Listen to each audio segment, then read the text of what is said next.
எத்தனை விற்கிற ஹோட்டல்கள் இருக்குது, அங்கே தானே சாப்பிட்றான். அங்குள்ள பிசாசு வராதா இவனுக்கு? பிசாசு ஓட்டுக்கு அதிகாரம் இல்லைன்னு அர்த்தம்.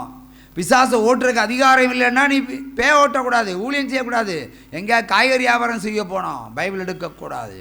வேதத்தை எடுத்தால் வைராக்கியம் வேணும், விசுவாசம் வேணும். தனக்கே விசுவாசம் இல்லை என்று சொன்னால் இவன் எப்படி விசுவாசத்தை போதிக்க முடியும்? He is Antichrist. ஊழியக்காரன் சோதிக்கப்படலாம் சிஸ்டர், இது வேற மாதிரி டைப்பு.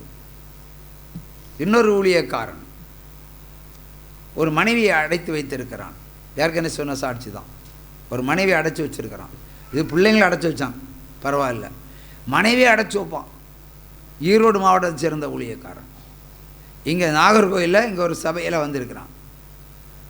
வாடகை வீடு, மனைவி நல்லா உயரவும், வெள்ளை கருப்பு நிறத்தில் அப்படி ஒரு பெரிய ஒரு சப் இன்ஸ்பெக்டர் லுக்கில் இருப்பாங்க. ஃபோன் பண்ணுறாங்க, ஐயாவை பார்க்கணுன்னு. அவள் சர்ச்சுக்கு வாங்க. சர்ச்சுக்கு வரமாட்டேன், நாங்கள் சர்ச்சு வச்சுருக்குறோம். ஓகே, அவங்க இன்னொரு நாள் வாங்க. இப்போ நீங்கள் எப்போ தனிமையாக இருப்பீங்க? நான் எப்பொழுதும் தனிமையாக தான் இருப்பேன். என் பொண்டாட்டி ஓடி போயிட்டாளா? அவள் வேலைக்கு போயிருக்கா. அந்த கேள்விக்கு பதில் அப்படி தான் கொடுத்தேன். சரி நான் வரேன். என்னாச்சு? வந்தா இந்த இடத்துல தான். அவள் எப்படி வந்தா, நான் எப்படி வந்தேன்.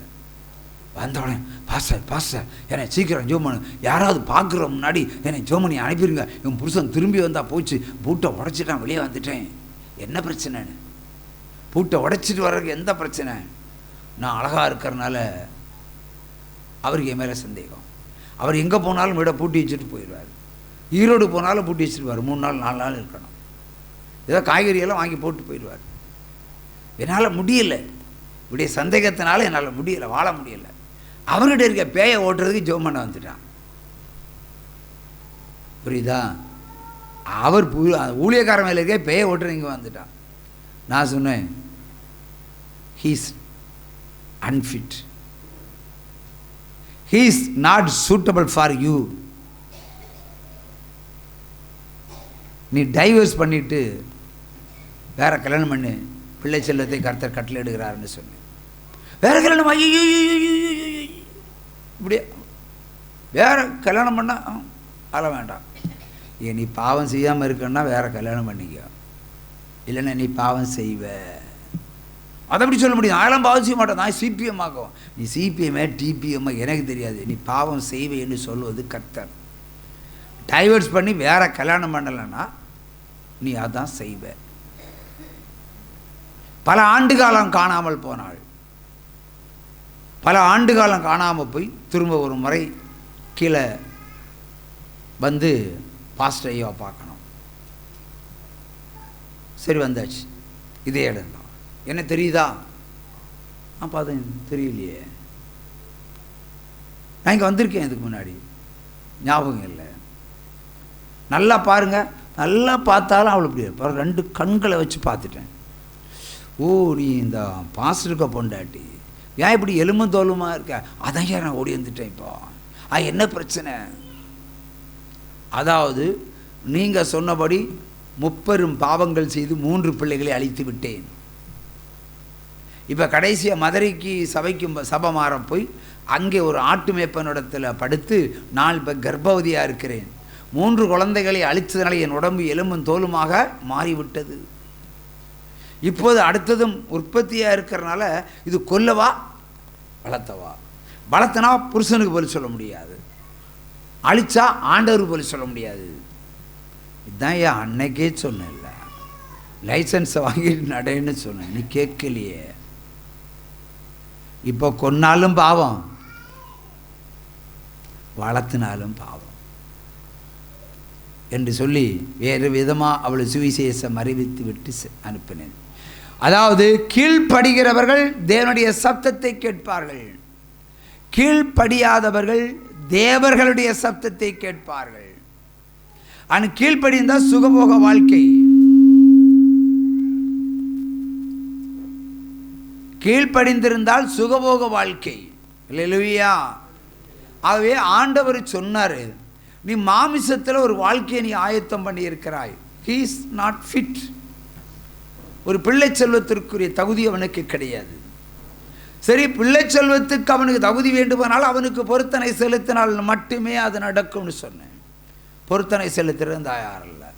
அவள் பொருத்தனையா கீழ்ப்படிதல்லா ரெண்டுமே இல்லை. பாவம் செஞ்சுட்டு அடுத்த கட்டம் 4வது கர்ப்பத்தை தாங்கி குச்சி மாதிரி வந்து நிற்கிறான். கண்ணெல்லாம் உள்ளே போயிருக்கு. கருப்பு உரத்தில் ஒரு பேய் வந்து நின்றது மாதிரி இருக்கிறது. யோசிக்கணும்.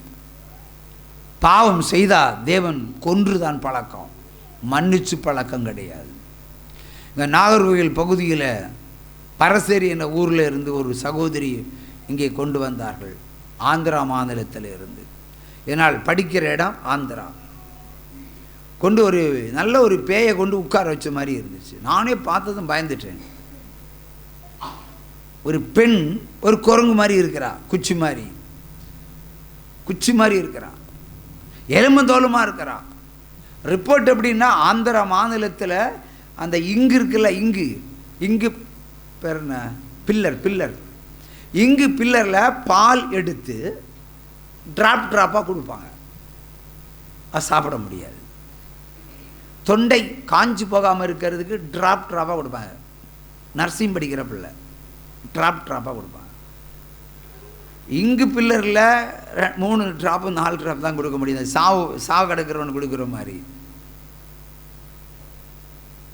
கொண்டு தூக்கி உட்கார வச்சுருக்காங்க.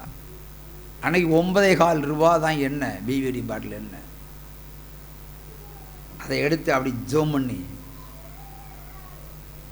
உனக்கு சுக வாழ்க்கை கட்டளிடுகிறேன், ஆனால் உன் பாவத்தை அறிக்கையிடு. நான் பாவம் சொல்லி எலும்பு பேசுது. என்ன பேசுது? எலும்பு மாதிரி தான் இருக்கா. நான் பாவம் செய்யலையே. அதெல்லாம் உன் வீட்டுக்கார்ட்ட வச்சுக்கோ. கயத்து கட்டில் ஒரு போஸ்ட்மேன் உத்தியோகம் பார்க்கிறவன் உன்னோட சேரல, அது பாவம் இல்லை. கல்யாணத்து பண்ண பண்ணுறது பாவமா இல்லையா? பாவம். அதான் நான் கட்டிக்க போகிறேன். அது கட்டிக்க போனால் முன்னாடி இல்லை பண்ணணுமா? பல்லு மண்டையெல்லாம் உடச்சிருவேன். ஓடி போயிரு, எண்ணெய் பூசி, இனி பாவம் செய்யாதப்போ உனக்கு வியாதி சுஸ்தம். அடுத்து 1 மாதம் தாண்டி வந்து நிற்கிறா. நல்லா பாவாடை தாவணியும் போட்டுட்டு வந்து நிற்கிறா. என்ன தெரியுதா பாஸ்டர்? தெரியலையே. அன்னைக்கு வந்தல அவள் தான் இவா. ஆண்டவர் மாற்றி காட்டினார். ஒரு பெண்ணுடைய பாவத்தை மன்னிப்பை கொடுத்த பொழுது சரீரமே மாறிவிட்டது, முகபாவனையை மாறிவிட்டது, முக அழகு வந்து விட்டது. பாவம் செத்தா மறுபடியும் பிழைக்கலாம். பாவத்தோடு வாழ்ந்தால் எப்பவும் சாவு வரத்தான் செய்யும். ஆண்டு பாவமா சாபமா, அதை ரெண்டையும் போக்குறது பொருத்தனை ஊழியம்தான். அப்புறம் அந்த பிள்ளை கல்யாணம் பண்ணி செட்டில் ஆகி நல்லா இருக்காங்க. அதான் கர்த்தருடைய ஊழியம். ஹல்லேலூயா. பாலைவனமாய் இருந்த எங்களை சோலைவனமாய் மாற்றினீரையா. பாலைவனமாய் இருந்த எங்களை சோலைவனமாய் மாற்றினீரையா. 1 தீமோத்தேயு 5ஆம் அதிகாரம் 20வது வசனம்.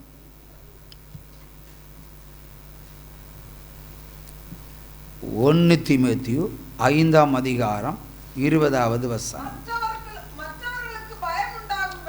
மற்றவர்களுக்கு பயம் உண்டாகும்படிக்கு பாவம் செய்தவர்களை எல்லோருக்கும் முன்பாக கடிந்துகொள். பாவத்தை கடிந்து கொண்டால்தான் ஒரு மனமாற்றம் உருவாகும். பாவத்துக்கு தண்டனை உண்டென்று சுவிசேஷம் அறிவித்தால்தான் மனம் திருந்துதல் உண்டாகும். பாவத்திற்கு மன்னிப்பு உண்டு என்று சொன்னால் உங்களுடைய பாவக்கணக்கு இனியும் அதிகமாய் தொடரும். தொடருமா தொடராதா? தொடரும். இப்போ நேற்று தான் ஒரு சகோதரன் ஃபோனில் பேசினாங்க, இங்கே தான் இருக்காங்க. ஜீவ ஒளியில் வந்தும் ஒரு பெண்ணு பாவம் செய்வான்னு சொன்னால் இந்த உலகத்தில் எந்த இடத்தவனாலும் உருப்பட மாட்டான். இந்த ஆண் பிள்ளையை கொடுக்குறேன்னு சொன்னவர் தான் சொன்னார். கையை தட்டுங்க. இங்கே வந்தவங்க பாவம் செய்யணும், யோசிக்கத்தான் செய்யணும். அப்படி அதை மீறி செஞ்சீங்கன்னா குறவலை கடிக்க மாட்டார், உங்கள் பிள்ளைகளை கொன்று போடுவார். அதான் என் தேவன். செஞ்சிருவாருன்னா செஞ்சிருவார். கையை தட்டி எழுமி இல்லைங்க. அல்லேலூயா, அல்லேலூயா. ஆகவே பைபிள் வேதம் சொல்லுகிறது பாவத்திற்கு தண்டனை, மன்னிப்பல்ல. அல்லேலூயா.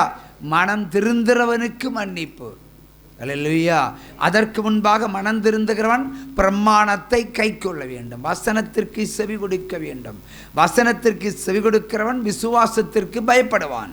விசுவாசத்தில் பயப்படுகிறவன் கர்த்தரை கண்டு நடுங்குவான். கர்த்தரை கண்டு நடுங்கிறவன் எந்த பாவத்தையும் செய்ய மாட்டான். உற்சாகமா கையை தட்டுங்க. அல்லேலூயா. நல்லா தட்டுங்க. அல்லேலூயா. இந்த வருஷத்தினுடைய அரை ஆண்டை நம்ம தொட்டு இருக்கிறோம். கையை தட்டுங்க. இந்த அரை ஆண்டிலும் கிரியை செய்யாத வாக்கு தத்துவம் உறங்கி கிடக்கலாம். ஏசாயா 58:11 ஒரு வாசிக்கலாம். ஏசாயா 58:11. கர்த்தர் உன்னை நித்தமும் நடத்தி மகா வறட்சியான காலங்களிலும் உன் ஆத்துமாவை திருப்தியாக்கி உன் எலும்புகளை நிலமுள்ளதாக மாற்றுவார். நீ நீர் பாய்ச்சலான தோட்டத்தை போலவும் வற்றாத நீரூற்றை போலும் இருப்பாய். கையை தட்டலாம். இந்த வாக்குத்தத்தம் கொடுத்த 6 மாதம் ஆச்சு. இனியும் 6 மாதங்கள் இருக்கிறது. அல்லேலூயா. மனம் திருந்தினவர்கள், கீழ்ப்படுகிறவர்கள் இதை சுதந்திரித்துக் கொள்வார்கள். நீ வற்றாத நீரூற்றே தான். வற்றாத நீரூற்றாய் நீ மாறினால் அநேகருக்கு கடன் கொடுக்கலாம். ஒரு சும்மா கையை தட்டலாம். இல்லைன்னா மறுபடியும் கடன் வாங்கலாம். அல்லேலூயா. ஆகவே பாவங்களுக்கு தக்கதான காணிக்கைகளையும் பலிகளையும் செலுத்தினால் மட்டுமே மனம் திருந்துதல் உண்டாகும். அப்படி மனம் திருந்தல் உடையவர்களை நீங்கள் தரித்திரத்தில் இருந்தாலும் தேவன் ஐஸ்வர்யமாக மாற்றத்தக்கவர். அல்லேலூயா. பெதபெஸ்திரிக்கு வாழ்வை கொடுத்தவர். சாரி பார்த்து பிள்ளைக்கு மகளுக்கு 7 ஆண்டு காலம் செழிப்பை கட்டளையிட்டவர். நம்ம ஜீவனுள்ள நாட்கள் எல்லாம் தேவனுடைய மகிமையை சுதந்திரித்து வாழக்கூடியவர்கள், வாழ வேண்டியவர்கள். அல்லேலூயா. கையை தட்டலாம். இவைகளெல்லாம் இன்றைக்கு கேட்டு இவைகளெல்லாம் விசாரித்து உங்களுக்கு பதிலளித்திருக்கிறார் என்று சொன்னால் தேவன் உங்களுடைய அறியாமைகளை அகற்றி ஆசீர்வதிக்கப் போகிறேன் என்பதுதான் அடையாளம். யாருக்கும் சிக்ஷை கொடுப்ப தேவனுக்கு பிரியமில்லை. ஆனாலும் மனந்திரும்பு என்ற வார்த்தை என் காதுகளில் சங்காரமாய் ரீங்காரமாய் ஒலிக்கிறது. அல்லேலூயா. மனம் திருந்தும் போது சங்காரத்திலிருந்து தப்பித்து போகலாம். மனம் திருந்தும் போது எப்பேற்பட்ட கொள்ளைவியாதியிலிருந்தும் விடுதலை பெற்று வாழலாம். ஒரு சம கையை தட்டலாம். தேவனை நம்புகிறவர்களுக்கு ஒரு குறையும் இராது. அல்லேலூயா. தேவன் வேதத்தில் பெரிய ஆட்கள் எல்லாம் சிறுமைப்படுத்தி இருக்கிறாரு. இந்த உலகத்திலையும் பெரிய ஆட்கள் எல்லாம் சிறுமைப்படுத்தி இருக்கிறாரு. ஆனால் எளியவனை புழுதியிலிருந்து தெரிந்து கொண்டு பிரபுக்களோடும் அதிபதிகளோடும் உட்கார வைக்கிற தேவன் இன்று எளிமையாய் ஒன்றுமில்லாமல் இருக்கிற உங்களை பிரபுக்களோடும் அதிபதிகளோடும் உட்கார வைப்பேன் என்று கர்த்தராகிய தேவன் உரைக்கிறார். அல்லேலூயா. நீங்கள் எல்லாம் அற்பமாய் எண்ணப்பட்டிருக்கிறீர்கள். ஆனால் இனி ஒருபோதும் உங்களை அற்பமாய் எண்ணாதபடிக்கு கர்த்தராகிய தேவன் உங்களுக்குள்ளே இருந்து வாசம் செய்து உங்களை உயர்த்தப் போகிறேன். ஆமென். இல்லை என்ற சொல்லை இனி இல்லாமல் போகும். அல்லேலூயா. இயலாமை அற்று போகும். அல்லேலூயா. விடுதலை உண்டாகும். அல்லேலூயா. சகல சத்துருக்கள் மத்தியில் உங்களை உயர்த்தப் போகிறேன். கையை தட்டுங்க. இனி வியாபாரங்கள் செழிக்கும். தொழில் ஸ்தாபனங்கள் செழிக்கும். குடும்பத்தில் வற்றாத நீரூற்றுகள் புறப்படும். தேவ ஆசீர்வாதத்தால் உங்களை ஆசீர்வதிக்கிறேன். உங்களை ஆசீர்வதிக்கிறேன். உங்களை ஆசீர்வதிக்கிறேன். அல்லேலூயா. அல்லேலூயா. அல்லேலூயா. அல்லேலூயா. சப்தமா சொல்லுங்க. அல்லேலூயா. சப்தம் குறைவு. அல்லேலூயா சொல்லுங்க. உலகம் அதிரட்டும். அல்லேலூயா சொல்லுங்க. உலகம் நடுங்கட்டும். அல்லேலூயா சொல்லுங்க. அப்பா பிதாவே உமக்கு நன்றி சொல்லி அல்லேலூயா. முடிக்கிறோம் ஆண்டவரே. இந்த பிள்ளைகள் மறுபடியும் தங்களுடைய இருப்பிடங்களை கடந்து செல்லும்போது உம்முடைய கிருபையின் கரம் இருக்கட்டும் தகப்பனே. எந்த ஒரு வியாதியும் பிள்ளைகளிடத்தில் இராதபடிக்கு வாசலை தாண்டட்டும் ஆண்டவரே.